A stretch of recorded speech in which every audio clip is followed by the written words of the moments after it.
బ్రిటన్లో కొత్త ప్రభుత్వం అధికారంలోకి వచ్చేసింది. ఆ ప్రభుత్వమేమో ఓ పక్కన ఎవరైతే చొరబాటుదారులకి స్నేహపూర్వక ప్రభుత్వం.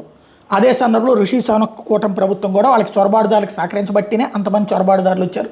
అక్కడ ప్రజల్లో తీవ్ర వ్యతిరేకత పెరుగుతోంది. అయితే ఇప్పుడు కొత్తగా రిఫార్మ్ యూకే లాంటి పార్టీలు వచ్చి కొత్త కాన్సెప్ట్ తెర మీదకి తీసుకొస్తూనే బ్రిటన్ జాతీయతనే నాశనం చేస్తున్నారు ఈ చొరబాటుదారులు అన్నట్టు.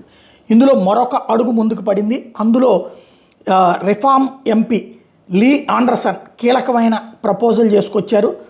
ఎవరైతే బ్రిటన్లో మతద్రోహపు కేసులు, దైవద్రోహం చట్టాలు కావాలని కోరుతున్నారో, అక్కడ మతరాజ్యం కావాలని కోరుతున్నారో, అక్కడ ఇస్లామిస్ట్ చట్టాలు కావాలని కోరుతున్నారో వాళ్ళని డిపోర్ట్ చేయండి, అంటే తిప్పి పంపించండి అన్నటువంటిది డిమాండ్ చేస్తున్నారు.